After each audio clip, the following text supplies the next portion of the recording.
Hello. What's up, everybody?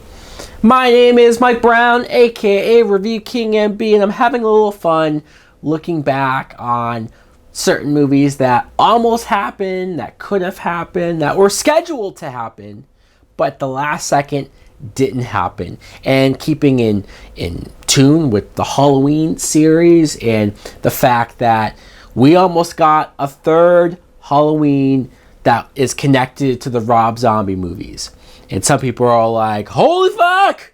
Because they hate the Rob Zombie movies. Absolutely hate them. They hate the first remake because it gave so much backstory to Michael and it made him like a product of a white trash family and bad upbringing. And people thought that was stupid. If they were going to do a Halloween 3, it was going to be titled Halloween 3D. It was scheduled to come out in 2012. So it was penciled in. It was in the books. They were either going to do this without Rob Zombie, a continuation to his series without him, which I wondered what that would have been like.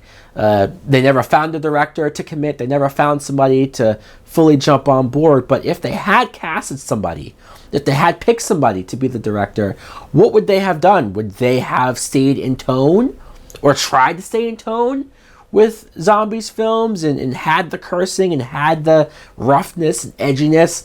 It would have been tough. It would have been tough to try to duplicate a guy like that style. But you would have had Scout Taylor Compton back as Laurie Strode, which is weird because the original ending of Halloween 2, I think she was supposed to die when she gets shot and she's possessed by the Myers curse, which I get it. The whole Myers curse, the thing being in her blood, the passing down of you're a killer if you're a Myers, that was in the original series with Jamie, Michael's niece, Danielle Harris, like that it's an interesting idea and you could do something with it. I just think both cases, including Rob Zombie's, they didn't do it the right way. They didn't go about it the right way. They went too out there and too weird. So I assume you would have Laurie in a mental hospital and she's being treated for what happened, but she wouldn't be as crazy this time around. At least that's what I would do. I would not have her so batshit crazy, so messed up. I would especially have her be so guilty about what happened to her best friend Annie and how she was so shitty to Annie that we need to turn Laurie around. We need to make her likable. We need to make her feel guilty. We need to make her somebody that we can get behind again. It might be hard. It might have been a lot of work.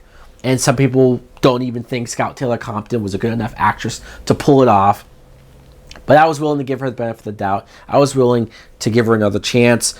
Michael McDowell, if you had him back as Sam Loomis, and sure, he went through an assholey phase in the second movie, but he could easily turn around. Hell, have a dynamic of him treating Laurie in this mental hospital, and it's like, wow, I treated your brother and now I'm treating you, but he's actually getting somewhere with Laurie. He's actually having success with her in helping her along the way. Brad Dourif as Sheriff Rackett, great actor.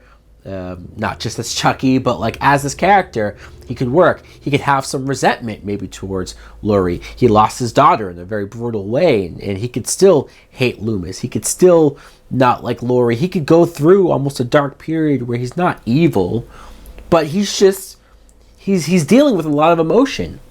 And then Tyler Mane as Michael Myers he's one of the best Michael Myers, I think, just because of his sheer size. He's ginormous, he's huge, definitely threatening, definitely imposing, and I would love to see him back as the character, but just with the mask. I don't know how you get the mask back because the other one was ripped and was raggedy in the last movie, and we saw so much of his face that I didn't care about, and the beard. I don't want to see any of that. I don't want to see the hobo jacket. I don't want to see him roaming around eating dogs. And no, back to basics. Very simple. He somehow survived getting shot like he did. Who cares? Don't explain how he's back or if there's a curse that brings him back to life. I don't need any of that. He just comes back. And he's back to finish the job, kill Loomis, kill Laurie. We go through it over again, but we do it right. We do it better. I think this could have been interesting. This could have worked. Calling it Halloween 3D, though, the fact that they would have pursued a 3D, it's like, oh, it just reminds me how much Hollywood was so obsessed with 3D like 10 years ago, and how everything had to be in 3D. Even horror movies, which would have been really cheesy to see Michael Myers throw a knife, but it's in 3D, and it just would have been awkward, and especially if you buy it on Blu-ray and watch it at your house and it's not in 3D, but yet those 3D moments are still in there. I don't want to see any of that. The 3D is almost the make or break thing about this film happening.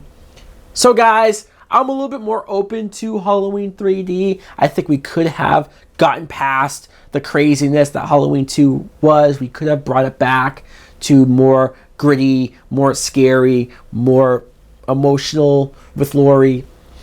I'm sure most of you disagree and you would say no, stay away from the zombie universe. Let me know in the comments below if there is anyone else out there who would have been open to a Halloween 3 in the Rob Zombie film continuity. Thanks for watching. Like, comment, subscribe. Later!